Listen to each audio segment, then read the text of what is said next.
I think you should introduce us since you're the host. Okay.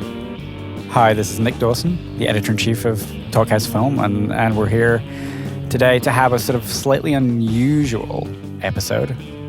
Ellie, I'll let you explain what this is, because this is kind of your idea. I'm Elia Einhorn. I produce the Talkhouse Film Podcast and host the Talkhouse Music Podcast.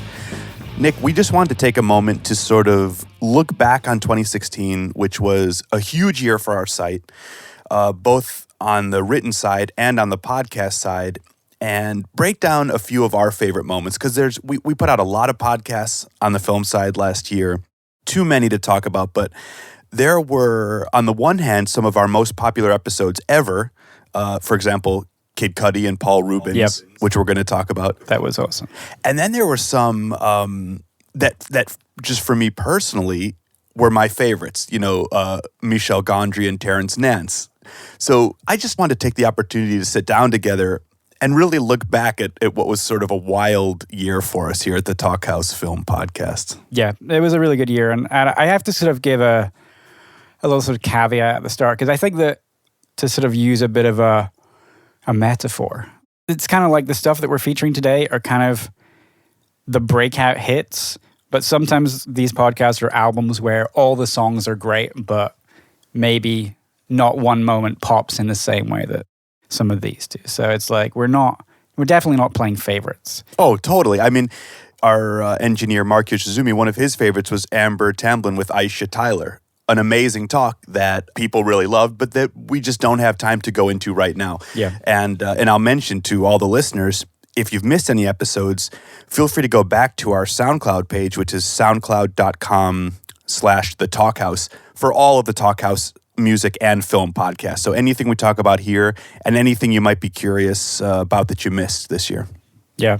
The thing I realized, I think I was present for all of these moments. No, it's not true. Not for the Max Landis one. But having edited all of them, sometimes it feels like I was there. But a lot of these moments that we're going to feature are, I know, it's the thing that you look for when you make a podcast. It's like you're sitting there and you're like, holy shit, this just happened. And it's like we're recording this and this is going out into the world. It's pretty cool.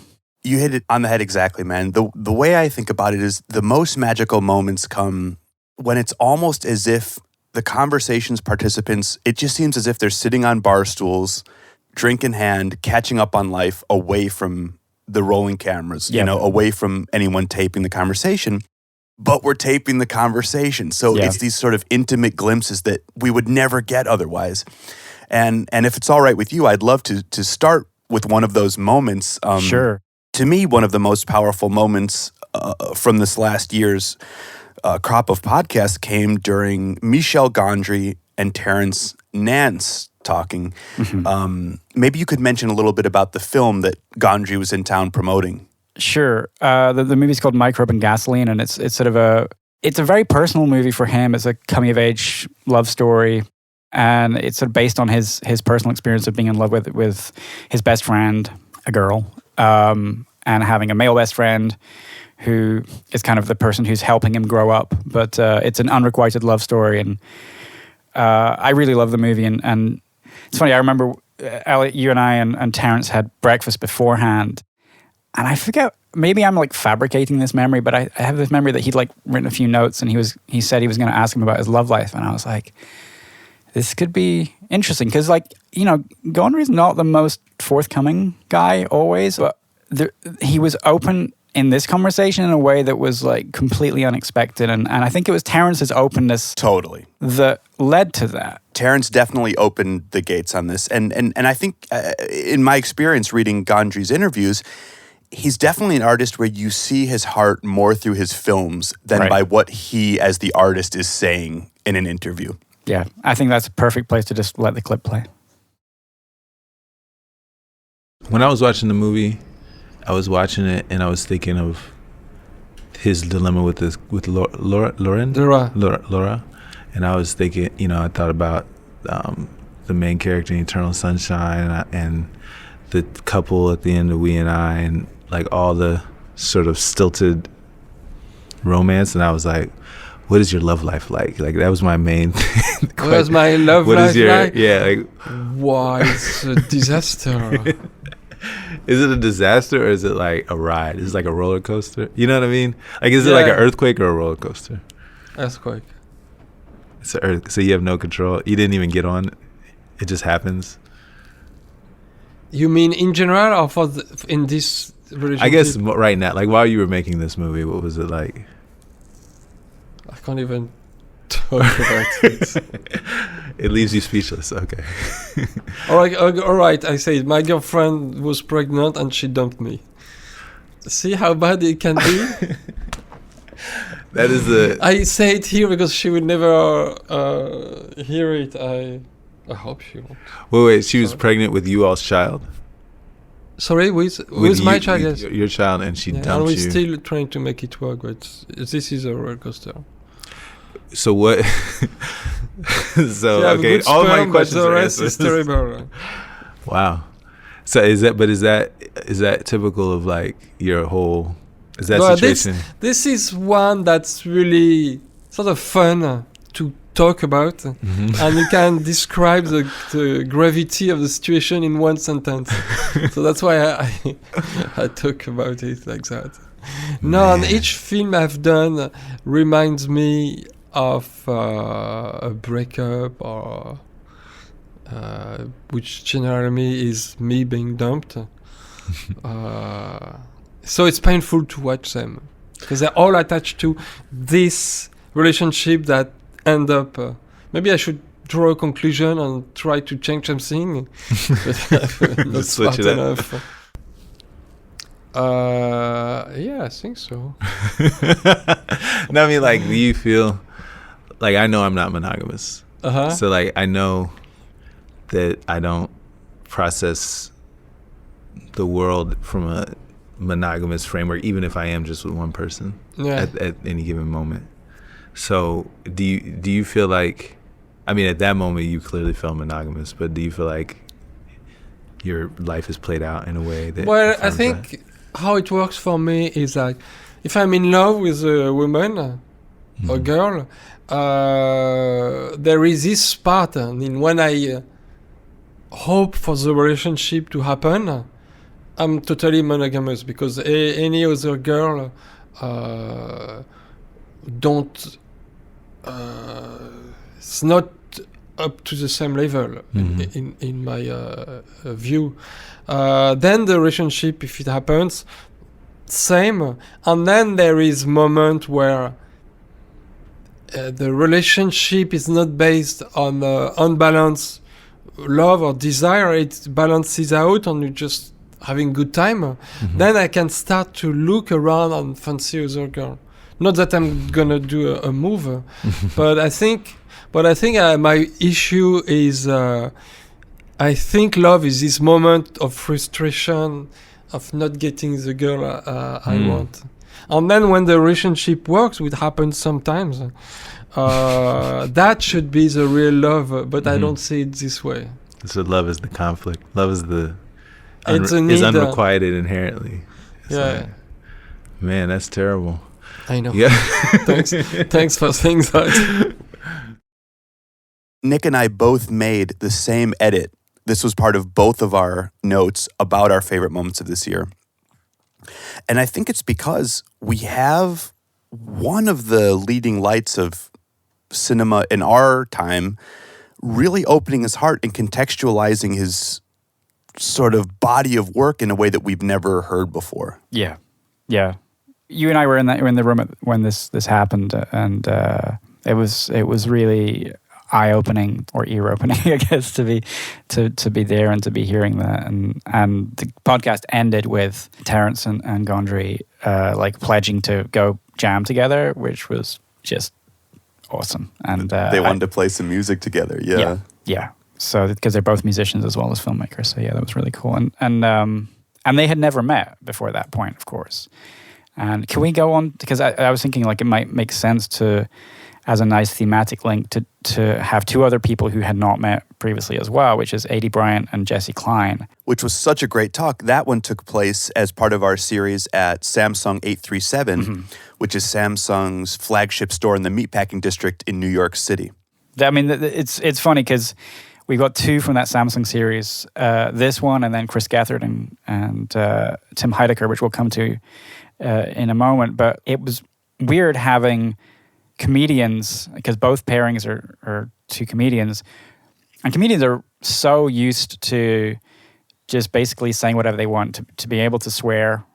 And the rules of the store when we were doing these events was basically no cursing and nothing too blue, as too they say. blue. Like yeah, we've sort of told the guests talk show rules. Talk show rules, because there were kids walking around. It's sort of a very cool virtual reality station there. So yeah, there's families walking around, and at the same time you have these comedians, like you say, who are used to saying whatever they want. Now, Nick, could you tell the listeners just a little bit about Aidy and Jesse? Sure. Well, I mean, Aidy, I think, in a way, she's much more the sort of in front of the camera talent. She's from SNL, and she's kind of guested on Documentary Now, and she was on Horace and P and Broad City, and she's just one of my favorite comic performers, probably. And Jessie Klein she works on Transparent right now. She's, I think, Amy Schumer's best friend, and also her showrunner on Inside Amy Schumer. That's sort of where she really made her name. She was around before that, obviously, but that show has been a smash. Yeah, I mean, that's kind of helped elevate her to sort of the status that she's at right now. And she'd written a book of essays called You'll Grow Out of It, which was coming out. And so it was a perfect opportunity to get the two of them together. And they follow each other on Twitter. And I always have this thing of like, oh, they must know each other. The comedy world is very small. But Aidy is New York, and Jessie used to be, but is not anymore. So she now lives in LA. And so they had never met. But they turned up both with their lattes and the kind of, I forget what it was, but they were like, oh, look, we're the same person. And, they know so many of the same people. And this moment was, I think, literally the last 5 minutes of the podcast. And a lot of the moments we're featuring are from pretty late on. And I think it's telling that it's kind of when people have really kind of warmed up and opened up and sort of the chemistry is kicking in. And you have these moments that are revelatory.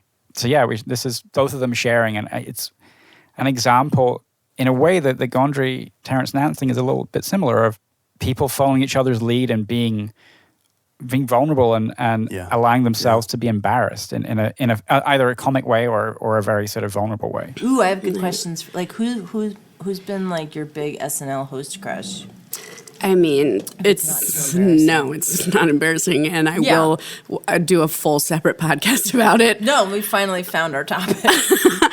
I can tell you quite honestly, in a way that, like, I went into the week being like, oh, I don't know, I'm a fan, but, like, I don't care. And I left the week being like, I have been touched by an angel, and this man rocked me to my core as Drake. Yes, please. Whoa. That is very good to hear, because Drake is also on my radar. Whoa, very cool to hear that we're sharing a radar. And nice to know that he's not a disappointment, because it almost seems too perf. It almost is like fueled by the personality. Yeah. So then when the looks are like just also like a bonus. Yeah. But it's Drake. You're like, oh, this is too much to bear. Also, his name's Drake. I know. And he's Jewish. Oh, he's got it so going on. And Canadian. Also, like, like at SNL, people come with assistants or whatever. He basically just brings like a group of friends, and they're all so nice and they're all so cool, and they all like hang out all week and like, really? Yes. And he got us a dinner one night, and everyone like had dinner, and all his friends were there, and they like brought a little like sound system to like play music and a little candle to like set the mood. He brought a little candle. And like, okay, that full just confession. Set me off. They left the candle and I took it.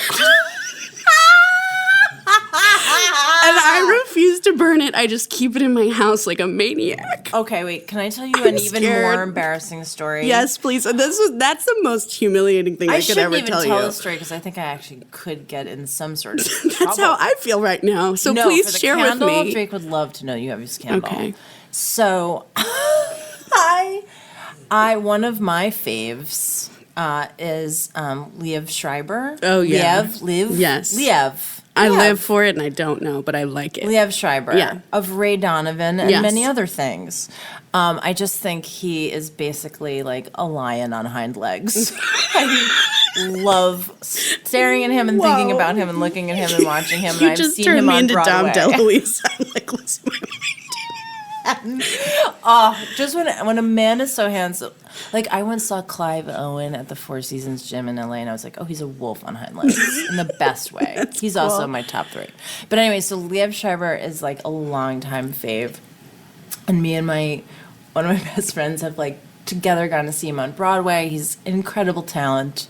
I don't want to, whatever. He's a piece of meat. I love him. And so I'm like, why do I feel the need to be like, he's also good at his job? Like, who gives a whatever? So I 2 weekends ago, I was in Portland, Oregon to do some whatever thing. But it was the first time I was away from my baby in like a long time, which means I was psyched. Yes, you were. Missed him very much, but also was like, I'm alive and I'm ready to get down. I'm alive. And, well, by ready to get down, you mean I'm going to go get lunch by myself at a restaurant and get super drunk at 1 p.m. That's what I was doing, because you don't get to do that as a mom. So I'm sitting alone, getting wasted, just so happy to have time by myself. And my friend out of the blue, this is a long story. The payoff might not be I'm very here for it. My friend, who is in the process of moving and therefore is digging out all the stuff in her apartment, she used to work for a casting director like 15 years ago. She found her old phone message pad. Oh, God. And she texts me a photo of the message pad that has Liev Schreiber's cell phone number on it. And she's like, I'm rock hard right now. She's like, oh my God, I once took a message from Liev Schreiber. And I was like, oh my God. I was like, is that still his number? And she's like, oh, I don't know. There's no way. It's from 15 years ago. And I was like, well, no one changes their cell phone number. And she was like, well, I don't know. I don't know if it's still his number. And I was like, well, I'm calling it. And she, all caps, was like, what? And I'm like, calling. We'll let you know how it goes. And I'm like, I'm so drunk. I'm 40 years old. And I'm like, deep, doop, doop. And I'm just like, I'm just going to listen to his voice on his voicemail and hang up. And then it rings like 2 times. Whoa, baby. And then, hello. And he picked up the phone. Oh, my God. And I'm like, what did you do? I said, this is why I'm bad at improv. I said, hi, is David there? And That's to good. create a conversation. Yes. And he said, David. And I said, yes, David. And he said, I think you have the wrong number. And I said, oh, I'm so sorry. And I was acting. Good when I acting. did it. And he said, no problem. And then we hung up. Oh, my But God. we spoke. Yeah, I'm high from it. Yeah. And then I was just like, what is my life? What is my life? You were truly free in that moment. I felt more myself than I've ever been in my life. I was like, I think this is the real me. I mean, amazing. Yeah. Sadly for 80, we know in 2017 something she could never have known then, which is that Drake is really a J-Lo man. Well, there's a lot of stuff that's happened since that podcast that is worse than that. So I think hopefully she can let it go. Very well said. Now, what was the vibe in the booth at Samsung during this conversation? This is really fun. I think there's like certain podcasts that you do where as an employee of the Talkhouse, you're just desperately trying to not be on the tape. You're trying to not laugh. Oh, God, I know that feeling. Yeah. Every time we do one with Fred Armisen, this is my problem. Yeah. I've kind of learned to perfect the silent laugh. Like that you got the smile muscles before you just don't laugh. What you listeners can't see is Nick is contorting his face. It's a horrible, right now. horrible smile, but it's where it's got to go. Sort of a Joker-esque Yeah. visage. Now, on that note, we had another one from the Samsung 837. Mm-hmm. 2 comedians, and this one, we sort of all got involved accidentally. Yes. This is Chris Gethard of so many things. His podcast has exploded since this happened. Yeah. Then he was promoting the Chris Gethard Show, Yeah. which had just kicked off and was sort of a new format. Yeah. So I feel like there's a thing that happens sometimes kind of happens often when two famous people get together. They're very friendly, but there's like this sort of very slight competitive thing with Chris and Tim. They both have these reputations for being kind of like wacky. And this is Tim Heidecker. Tim Heidecker. Of right, Tim and Eric. Right, who had a record out. Yeah, we had a huge turnout for that. There must have been 100 kids in the bleachers watching their 3-story screen that we were projecting the talk onto there live. And I think that both of them sort of felt a responsibility to deliver, to give the people what they wanted. And the way that manifested itself was, I think it's first like a couple of people they invited into the studio. I think somebody was wandering past and they were like, we should get that person to come in. And then first they started running commentary yes, on people outside. And then they escalated it into, why don't we invite them into the booth? Like, we're not being wacky enough. Right. And the booth is it's not a big booth there. It's maybe, 15 by 15 or so. And there's already a number of us in there. There's a publicist or two. There's myself, and we have an engineer from Samsung. And a big desk. A big desk with a lot of equipment, turntables, and they often have DJs there. So this is a pretty tight space if you can, as the listener, if you can picture this. Yeah, and this was the final group of people, and we'd had sort of like 2s and 3s in at once, and then this was just like, let's get as many people in as possible. Right, they just kept inviting more and more people. Yeah. And I tried to do sort of a revolving door thing, and you can hear, as I was mixing this podcast, there's just no way to cover up the sound. I had to open the door to let people in. So I was standing at the door, Nick, of this booth, this clear booth, so people can see from outside. And like I say, we have 100 or so kids, fans watching. And I'm going, come in and don't swear. Right. Go out, thank you. Come in and don't swear. Go out, thank you. I'm sort of hustling people in and out as Chris and Tim are dictating. And all of a sudden, there's got to be, and there's a picture of this that we tweeted out at the time from the Talkhouse Twitter account, but there must have been 15, 17 people in there. I think it was maybe 10 people. 300. There were like 300 people. 300 people. Yeah. They were from Sparta. So it was, you'll hear what happens. Take a listen. Okay, hi everyone. Can we all just say our names one by one? I'm Derek. Ben. Kevin. Will. Dom. I'm Nick. And let's get a nice 5-part harmony. Ready? On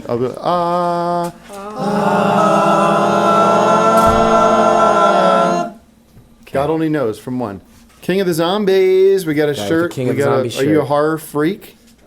Actually, my ex-girlfriend's dad made film shirts. And, Okay. And so this I is got Ben. one. You were Ben, Yeah. correct? Yes, Ben. Yes. So I got one. But Oh, that's great. I have to tell you something. Yeah. I mean, this is a handsome guy. Oh, for anybody who's just Like, listening, this is a striking I'm and like- intimidatingly handsome man. Yeah, I'm like lost in his eyes right now. And stylish. You can't see his sneakers, but they're beat up in a really perfect Oh, way. really? And he's fit too. Yeah, he's like fit. muscular. I noticed it. see veins. I noticed it. But Very- he's got glasses, so he's obviously a s- little intellectual. Stylish glasses, Stylish though. glasses. See-through glasses, clear glasses. It's making the rest of you guys look like dog dirt. Sorry. You I could deal with. Yeah. Well, the earrings got to go. Oh no, they're new. Oh, why does anyone get earrings? See, that's a new earring. That wasn't something you got in like sophomore year in high school. I hadn't got paid in a long time, and I wanted to celebrate, so I got my ears pierced. You're celebrating not getting paid? No, now? I got paid. I hadn't been paid for a long time. I got like How much does it cost a guy to get his ears pierced these days? like $30-$40. What'd you get paid? What was the big job? Piercings. I was working on an underwear, a Chinese underwear commercial. Were you modeling? Were you modeling it? No. It was a cartoon commercial. It was for underwear that separates your penis from your balls. Ooh, I could see that being useful. No, And we're being you- told that will be edited out. Let me try to restate that in language that might be appropriate. He said that his we're on sitcom rules here. Although we violated them Can't say the liberally P thus word? far. You worked on an ad for underwear that separated different, distinct portions of male genitalia. Oh, that's very well done. Thank you so much. So yeah, that Wow. was again they were adhering to those tricky rules, and Jesse and Adie and Chris and Tim were both really really good at modifying the way that they would channeled phrase their something. humor. Oh Yeah. yeah. And Jesse Klein in that last clip that we played, she talked about how she wished during her conversation with Liev, she wished she'd had some more improv training. Well, Chris Gethard and Tim Heidecker, they've got that. I mean, these guys are so sharp. They're so on top of it. And, and it was just so magical to watch them work the crowd the way they did. It was like being at a stand-up comedy show. And it was sort of cool the way that they reinterpreted what a podcast could be in that way. Yeah. I think Tim was getting bored. And I think that's maybe what makes a great comedian, that you get bored very, very quickly. So you need to switch it up. You need to make it different. You need to make it interesting. You need to make it weird. Constant insanity. Yeah. Now, talk about constant insanity. We're going to move on to another clip. This one was recorded in Los Angeles. Yeah.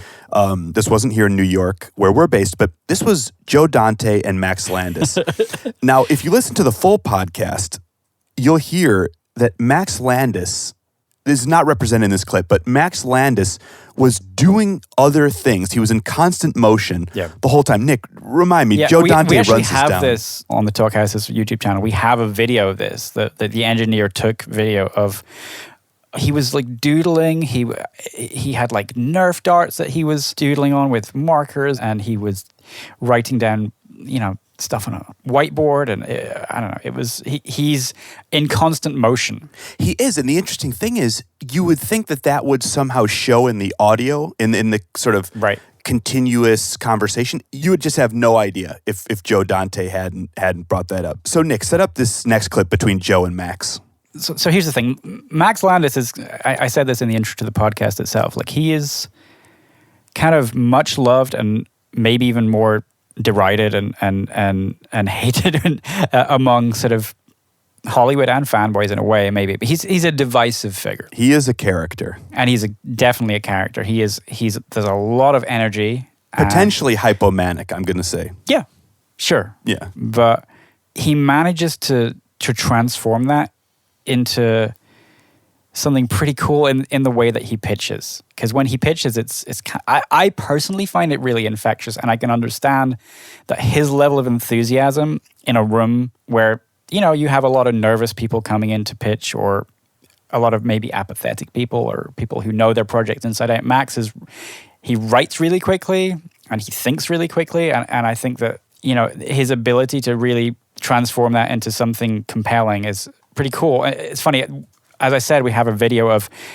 this moment, and in the YouTube comments, it was really interesting to see the way that people were divided on how they felt about it, and also sort of their interpretation of how Joe Dante felt. So what we're talking about is... So for those who don't know Joe Dante, if you've somehow been living under a rock, this is the guy who did these sort of amazing movies from my youth and maybe just a little before, but he did The Burbs, of course.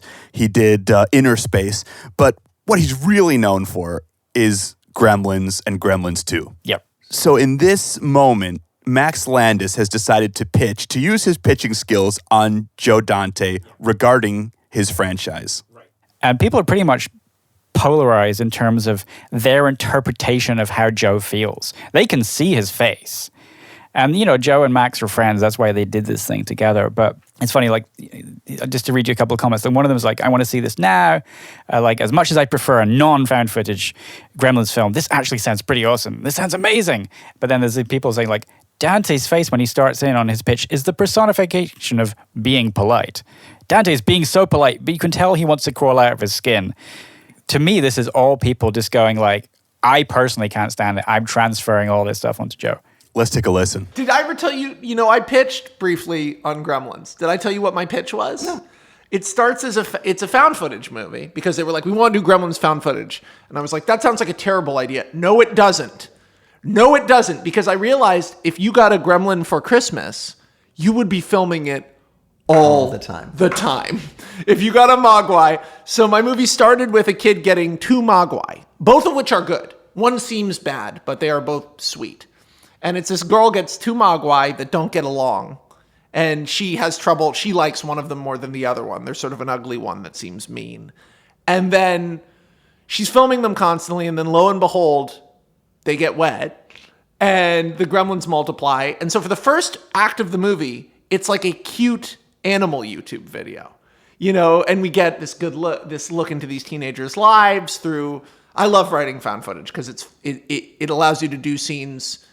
Chronicle is really the best example of this. Is it allows you to do scenes that you would never get in a normal movie because they're so small and weird. Just a camera comes on and someone's just doing a weird dance and then camera turns off again.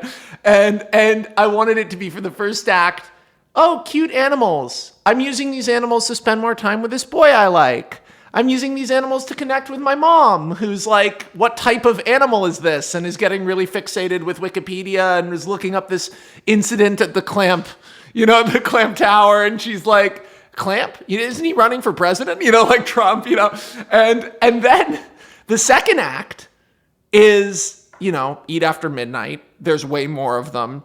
Is like a disaster movie, except for very funny and wacky, as the gremlins begin to be everywhere. And, they're filming them like, oh, Jesus, the town spins out of control. But then what I wanted to do is in the third act of the movie, the gremlins get the camera. And they are filming our leads. And suddenly, since gremlins are lemurs, man, they move, especially with CG now. I'd want to have a lot of puppet gremlins, but a lot of CG gremlins, so we could have so many, like the big scenes in Clamp. But since I want scenes, I had this idea for this chase where the gremlins are chasing them, and the way they're chasing them is by jumping and running along lampposts and billboards in the side of buildings in the town. But the gremlins think it's so funny to film them that our heroes are running up basically the middle of the street, and we are getting a Steadicam crane shot as the gremlins are passing the camera back and forth to each other from above, chasing the heroes. And you get you suddenly can make it like a real movie, because a gremlin can be anywhere. And you hear the gremlins saying like, oh, go wide, go wide, go wide. Oh, looks great. You're like hearing them so impressed with their own filmmaking. I don't know. I always wanted to tell you. So who did you pitch this to? My managers and agents, and then an exec somewhere at Warner Brothers who was like, well, we're not going to reboot Gremlins anytime soon. And then apparently they've been trying for years. And they're like, we just can't break it. How can a movie be scary and funny? It doesn't make sense. Yeah, he's a character. He is. I mean, it's funny because I'll be honest, I do not want to watch that movie. I don't think I could take an hour and a half of that. So, although I do like the go wide, go wide. I love that. This is the thing. He does have this ability to just sell me on stuff. He does, man. Yeah. And then there's two people that we're going to end with who I was really surprised that I was able to sell them on this idea. And that was kind of the remarkable thing. I discovered in the months leading up to the new Pee Wee Herman movie coming out that Kid Cudi was a big Pee Wee fan. And I was like, that would be so cool if I could get them to sit down together. Right. We talked about this. It was one of those moments, the way so many of these Talkhouse podcasts come together is us sitting around and saying, what would be fucking cool to listen to? Who would we love to hear in conversation? Now, you came up with this, and we all agreed it was a great idea, but it was sort of one of those like, okay, we're going to swing for the fences, it's probably not going to happen. Don't hold your breath. Don't hold your breath. I was not holding my breath. Yeah. And the crazy thing is, so I emailed Cudi's manager, and he just was like, yeah, he'd love to do this. Whatever, whenever, wherever, just tell us the info. And you'd really correctly read the magnitude of fandom and respect that Kid Cudi has for Paul Rubens. Yeah. I just found, I found out on Twitter that like he was a Pee Wee fan, and I was like, it was just this little shred of something. So you hopped on a plane from Brooklyn, you flew out to Los Angeles. Yes. To help facilitate this. Yeah. I was there because I was just like, it was this weird thing of like, I want to be on the ground for this thing because I do not want this thing to fall through. Right. And sometimes we'll produce by phone. We'll hire an engineer, a studio in Los Angeles. Yeah. We'll have them patch us in by phone. We'll talk to the artist. But this one, you were there. You flew in for this. This was a big one. And I just want to say parenthetically, this turned out to be one of the most popular episodes of the Talkhouse podcast that has ever come out. And that includes Talkhouse Music and Talkhouse Film podcasts. Yeah. People love this one. Yeah. Why? I think for me, sometimes the really special thing is when something's surprising. And, there was a news element to this as well, because Cudi talked about he was writing a pilot for a TV show, and Paul Rubens he wants him to be in it. So that definitely helped. But I think that people were just like, wow, like those two guys, they're talking to each other and they're friends. And I think that there's one thing worth mentioning is as the podcast was about to start, I just sort of explained the format to Paul, and I said, you know, he's going to be asking you questions most of the time, but you know, I try and make it be that there's like a back and forth. Right. These aren't interviews. These are conversations. Yeah. And I was like, so, you know, you can ask him questions as well. If the stuff that you want to find out about, you should just ask him. And he didn't really respond, but the thing that I really think made this conversation what it is that Paul's generosity and the way that he sort of turned things on to Cuddy and asked him questions, it really opened him up. And, you know, obviously since this conversation, this more stuff has come out about Cuddy and the stuff that he's been dealing with that makes a lot more sense when you listen back. Again, it's one of those moments where in the room you're like, this is a special thing that I'm getting to listen to. And Nick, when you mentioned what he's been going through, for the listeners who maybe aren't aware, he's had some very serious depression issues. Yeah. He actually went to, I'm not sure what you'd call a psychiatric facility of some sort. He went into rehab, yeah, and he's out now again. And his new record is very much addresses a lot of the issues that he was dealing with as well. So Nick, this particular clip that we're going to play for them, what's happening in the conversation? So they first met at an HBO Emmys party in 2011, and this is them talking about that moment when they first met. You looked at me and you did kind of geek out, and I did the same thing. Yeah. I mean, and you said this already. We had this very real moment, I felt like, where we just went like, I like you and you like me, and like, let's say hi. Yeah, and I was definitely in a weird place in my life at that time. And I mean, because fame is a weird thing, and I was adjusting. So to see you brought me back to Scott in the midst of Kid Cudi, HBO, you know, what was happening, How to Make It in America. It brought me back to like this kid, and it was like pure in the moment. So that's why I say it's something I always remember, because at that time I was definitely troubled and dealing with a lot, you know. I think I was working on releasing my second album by then. I had the HBO show going on, and I didn't know what the fuck was going on, and like around me. It's confusing. It's a weird time for sure. Yeah, so it was like, man, I didn't know if I was ever going to make it past that year. So I was like, man, I saw Paul Rubens, man. Yeah, I can die tomorrow. Yeah, it's cool. I felt the same way. Yeah. I really did. I remember that moment really, really crystal clear, like 5 years ago. Hell yeah. And I don't have, I think the other person I met that night where I geeked out was Stan Lee. And that's the only other person I met that night. It's interesting because he said he knew who I was. And I was like, I didn't know. But it doesn't matter. I was like, man, this is pretty awesome. But I don't meet people like that, and I don't go to those parties anymore. So when I do connect with people, it doesn't even matter in the business, in life. I like to keep them, you know, and stay close to them. That's a real connection, a real energy that you just can miss in a town like this. You also like to get like, you're like I said a minute ago, you're funny, but you're also very serious. Like that's a great mixture. That's I feel like that's my mixture. That's Joe's mixture. Like a lot of my friends and people that I connect with, it's fun. Like when we first hung out, the first time we hung out after we met, we got like deep really fast. Like we just all of a sudden we're having like a real serious conversation about stuff. We covered like funny subjects, but we got real serious too, and that's always like refreshing is like kind of a bad word. I don't know what's the right word, I mean, refreshing is like the that. word. I mean, for sure, because it's when do you have that in this town, and two people from two different worlds, and you know, in a day and age where everybody wants to be so segregated, and it's all the shit going on in the world, and there's so much ugliness. It's like, man, we need more love and people embracing one another in that way. Just, you know, appreciating each other's art is a great start. And I don't know, man. I'm just big on just being upfront about shit, and especially when someone has touched my life in a way, especially through their work, and you have. We didn't have shit, but we had a TV, and we had you on Saturdays and Sundays, whatever it was. I think it was Saturdays, right? Yeah. And, you know, that was cool. That helped us forget about what was going on. The fact that we didn't have much, but we had fucking Pee-wee's Playhouse, and that was cool.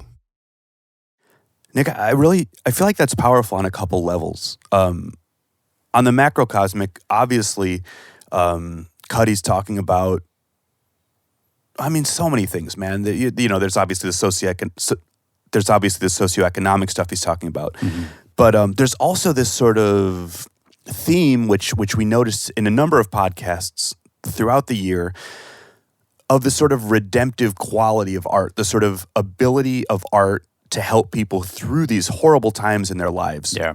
Horrible for myriad reasons. On the sort of microcosmic level, it's so powerful because this is a guy who's now, I think, 32, Kid Cudi. Mm-hmm. He's talking about meeting Stan Lee and Pee Wee Herman at a party. These are huge figures for our generation. You know, Stan Lee, who runs Marvel Comics, and Pee Wee, who's fucking Pee Wee. Cudi is this guy who's a great collaborator. Anyone who follows his music knows this. He's worked with a lot of big rappers, a lot of big producers. He's a very collaborative guy. And here he is connecting in the same way that he does musically with Pee Wee Herman. Yeah. That's the only podcast I've ever flown somewhere. And it may be the only one I ever fly somewhere to be present for. But, you know, entertainers, actors, musicians, you know, the way that they're able to be present when there's all this other stuff going on is a very particular thing. And, you know, I think when the moments that we've featured on this podcast are often an example of the way that people are able to forget all that other stuff and just be themselves with another person.